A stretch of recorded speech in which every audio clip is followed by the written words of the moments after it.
সবচেয়ে ধৈর্যশীল আর চুপচাপ শক্তিশালী রাশি বা লগ্ন কোনটা আপনি জানেন? আজ কথা বলবো মকর রাশির স্বভাব নিয়ে। হ্যাঁ, মকর রাশির অধিপতি গ্রহ হলো স্বয়ং শনিদেব। তাই এরা জীবনে জন্মগতইভাবে পরিশ্রমী, শৃঙ্খলাবদ্ধ আর বাস্তববাদী হয়ে থাকে। এরা যে স্বপ্ন দেখে সেই স্বপ্ন বাস্তবে নামাতেও জানে।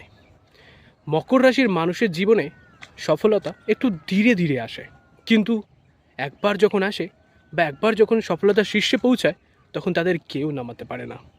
কষ্ট, দেরি, বাধা সব সহ করে এদের এগিয়ে চলে। তবে এদের একটা ছোট্ট আবেগ আছে। এরা নিজেদের অনুভূতি প্রকাশ করতে খুব সহজে কারোর সাথে পারে না। ভেতরে অনেক চাপ, আবেগ, কথা তারা নিজের মধ্যেই লুকিয়ে রাখে।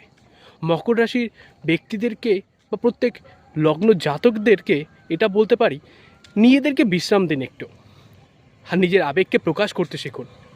সাথে আপনি বা আপনার পরিচিত কেউ মকর রাশির ব্যক্তি বা জাতক হলে কমেন্ট করে জানাবেন।